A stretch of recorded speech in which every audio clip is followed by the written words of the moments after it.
মারো না, মেরো না, পারো তো মৃত্যুকে অবলুপ্ত করো। এই মৃত্যুকে অবলুপ্ত করবার জন্যই ঠাকুর অনুকূল চন্দ্র আমাদের দিয়েছেন যজন যাজন ইষ্টভীতি, স্বস্তিয়নী ও সদাচার। এই মূল মন্ত্রকে কেন্দ্র করে তিনি সৎসঙ্গ জগতে নিয়ে এসেছেন বিপ্লব। আর যজন যাজন ইষ্টভীতি, এগুলি ছিল তার মূল হাতিয়ার। ঠাকুর সৎসঙ্গ বিপ্লবের মধ্য দিয়ে প্রত্যেকটি লোককে বোঝাতে চেয়েছেন যে ধর্ম এক এবং অভিন্ন। এই সত্য এবং অহিংসার উপরে ধর্মের প্রতিষ্ঠা। ভগবান, গড, আল্লাহ, খোদা, ব্রহ্ম, যাই বলি না কেন, মূলত যে সবই এক, এই মূল তত্ত্বকেই তিনি আমাদের বোঝাতে চেয়েছেন। ব্রাহ্মণও যে ব্রহ্ম, সেই ব্রহ্মকে জানতে পারলেই ব্রাহ্মণ। তাই হিন্দু, মুসলমান, খ্রিস্টান, বৌদ্ধ, নারী, পুরুষ নির্বিশেষে কাউকেই ব্রাহ্মণ হতে কোনো বাধা নেই। তাই সত্যিকারের সার্থক জীবনের অধিকারী হয়ে উঠতে চাইলে যা অবশ্য করণীয় তা হচ্ছে ঠাকুরের ভাষায় সৎগুরু শরণাপন্ন হও, সৎ নাম মনন করো আর সৎসঙ্গের আশ্রয় গ্রহণ করো। আমি নিশ্চয় করে বলছি, তোমাকে আর তোমার উন্নয়নের জন্য ভাবতে হবে না।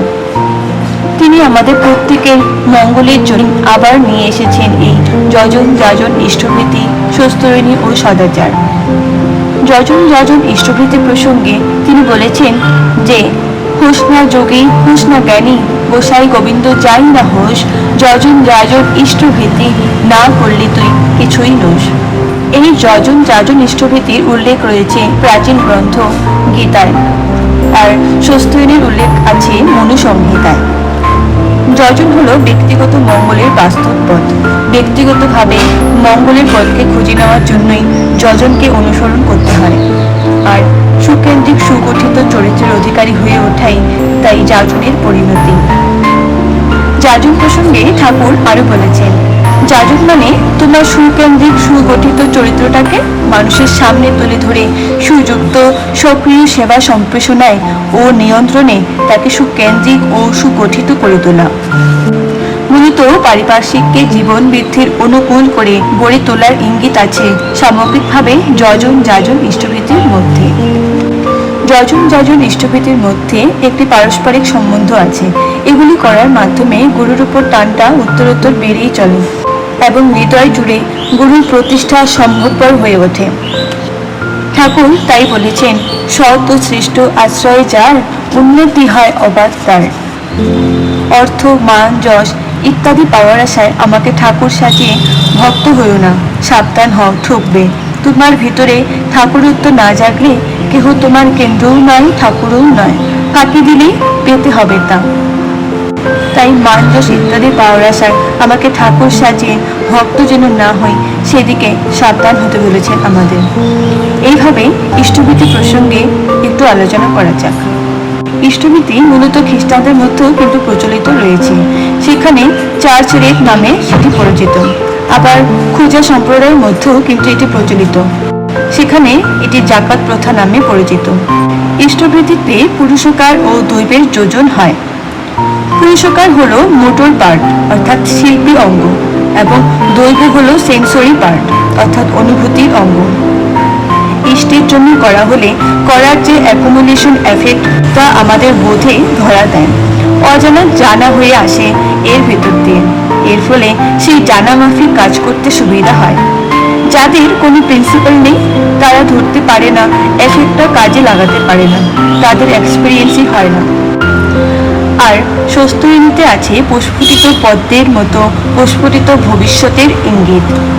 শ্রী ঠাকুর বিশেষ করে তাই বলেছেন, যজন যাজন ইষ্টভীতি কুণ্ডে কাটে মহাভীতি, স্বস্তিয়নী মুক্তি আনে রাষ্ট্রসহ প্রতিজনে। স্বস্তিয়নীতে অর্থনীতির একটা দিক আছে। তাছাড়া এর মধ্যে রোগ, শোক, গ্রহদোষ, বুদ্ধি বিপর্যয় ও সকল দৈন্যের হাত থেকে মুক্তির উপায়ও আছে। শান্তি, স্বস্তি, শুভ ও সুকর্ম কৌশল লাভের উপায়ও এর মধ্যেই আছে। আর সর্বোপরি স্বস্তিয়নীতে শ্রী ঠাকুরের ভাষায় বলা যায়, অধিগম্য যদি কিছু থাকে তা হচ্ছে স্মৃতিবাহী চেতনা, যা জীবন ও মরণকে ভেদ করে পরবর্তীতে পৌঁছে দেয়। তাহলে এই স্মৃতিবাহী চেতনা বলতে কি বোঝায়? স্মৃতিবাহী চেতনা বলতে আমাদের মনে কিন্তু আমাদের সুখে রাখে, আর মনেই আমাদের দুঃখ রাখে। মনে আছে তাই সুখ দুঃখ, মন না থাকলে সুখ নেই দুঃখও নেই। তাই এই মনকে ভার মুক্ত বা নিষ্ক্রিয় করতে পারলেই কিন্তু মানসিক শান্তি। এছাড়া আরেকটা দিকও আছে, অর্থাৎ মস্তিষ্ক কোষে তরঙ্গের খাপ জন্ম জন্ম ধরে কিন্তু সঞ্চিত হতে থাকে। মনকে ভারমুক্ত বা নিষ্ক্রিয় করতে পারলেই ওই সঞ্চিত তরঙ্গগুলির ছাপ মূর্ত হয়ে ওঠে। তখনই স্মৃতিবাহী চেতনার জাগরণ হয়। একেই বলে স্মৃতিবাহী চেতনা। জ্যোতিষশাস্ত্রে বলা আছে, কিং কুর্বান্ত গ্রহা সর্বে যস্য কেন্দ্রে বৃহস্পতি। জীবনের কেন্দ্রদেশে তাই ইষ্টকে বসানো চাই। সব ব্যাপারে ইষ্টকে মুখ্য করে চললে খারাপ কিছু আসলেও তার মোড় ফিরিয়ে দিয়ে ভালোর দিকেই নিয়ে আসা যায়। শ্রী ঠাকুর তাই বলেছেন, ইষ্টি চলন থাকেই যদি রূপে না তোর দুর্গতি, দুর্গতি সব দুর্গ হয়ে আনবে জয়ে উন্নতি।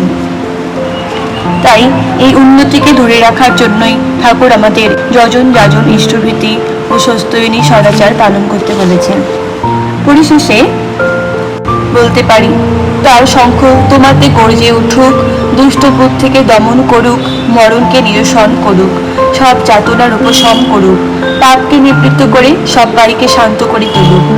তার চক্র তোমাকে সুদর্শন প্রবুদ্ধ করে প্রীতি করে তুলুক, অন্যায়কে অপসারিত করুক, শান্তির প্রতিষ্ঠায় তোমাকে নিরবচ্ছিন্ন করে তুলুক। আর গদা তোমাকে গুরু গম্ভীর মেঘবাণীকে বাগ্মী করে তুলুক। তোমাদের মুক্ত হোক সবাই পরিপোষণী বিচ্ছুরণে, দীপ্ত হোক তোমার পরিপূরণী প্রবৃত্তি, কর্মযোগে সার্থক করে তুলুক তোমাকে, আর পদ্ম আনুগতি আনুস্থৈর্য প্রাপ্তিতে প্রস্ফুটিত করে তুলুক জন জাতিকে। আর সব হৃদয় খুলে উদাত্ত আত্মনিবেদনে তুমি বলে ওঠো, গেয়ে ওঠো, বন্দে পুরুষোত্তমম, বন্দে পুরুষোত্তমম, বন্দে পুরুষোত্তমম।